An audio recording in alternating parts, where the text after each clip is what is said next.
Good day to you and welcome to another Paddocks Club video tutorial. 2 weeks ago, I discussed visitors in sectional title schemes. Today, I would like to address the related topic of visitor parking bays in sectional title schemes. Valerie commented in a discussion forum post that parking seems to generate such squabbles in older complexes when an abundance of cars was not an issue when they were first built.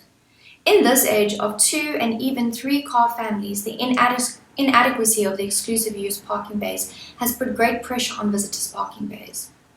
In another discussion forum post, Deirdre asked, which legislation defines what visitors' parking bays actually means? Myberg answered her that the Cape Town zoning regulations requires that visitors' parking bays shall be clearly demarcated, readily available and accessible to visitors and preferably grouped together. There is nothing in the Act or the prescribed rules that specifically deals with visitor parking bays.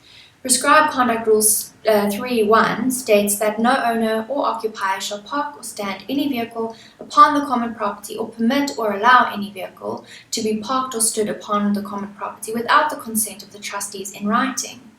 This prohibition does not apply to any visitors parking bays. Visitors parking bays is not a condition that is dealt with in any of the scheme documentation because it forms part of the relevant town planning ordinance.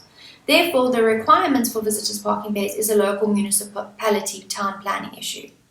For example, the City of Cape Town zoning scheme regulations sets out the required number of visitors parking bays. In terms of this regulation, there needs to be 1 visitors parking bay per 4 units. In terms of Section 37(1)(n) of the Sectional Titles Act, the body corporate must ensure compliance with any law relating to the common property or to any improvement of land comprised in the common property. This means that trustees must, on behalf of the body corporate, ensure that the regulation is adhered to.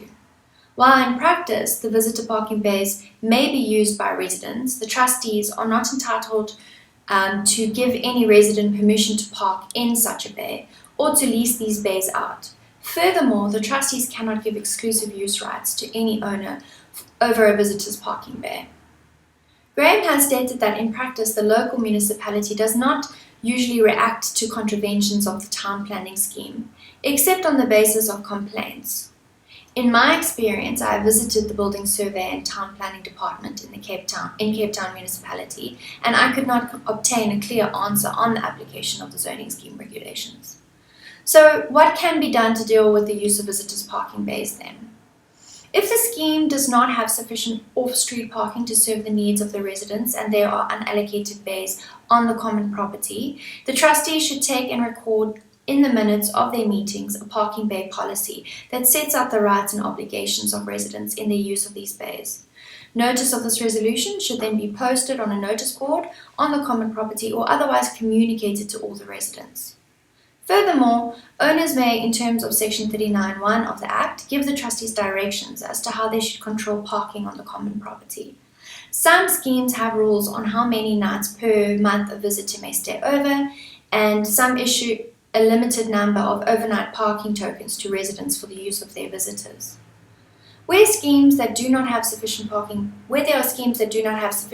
bays, I suggest, if there is unused open space, such as a lawn, that the trustees go ahead and initiate the creation of additional parking bays.